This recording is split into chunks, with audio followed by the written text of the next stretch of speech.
But when we talk about the medium size and small size, so commercial, industrial, and residential space, this is more of a responsibility of the owner. And they usually don't have the PV experts taking care of the plants at all. Yeah? So this process needs to get automated by AI. Yeah?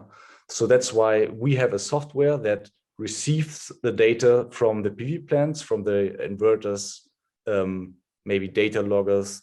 We have satellite data, we have irradiance data, and so on. Also a construction plan, so we can build a digital twin so we know the PV asset inside out and put it into our portal, digital twin.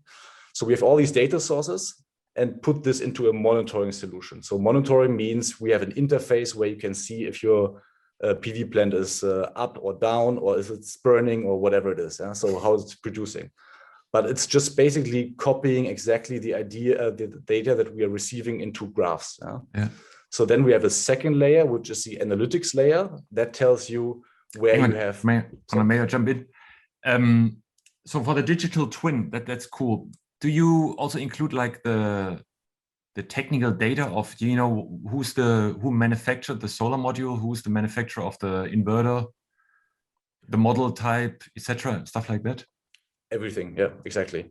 Yeah. So one of our USPs is that we are only a software company. Yeah? So we don't bring our own hardware, but we are able to connect to any hardware device out there. So it can be a Huawei inverter, it can be an SMA inverter, it can be some kind of other company's data logger. We can connect to it as long as it can then send data to a third party like Solytic.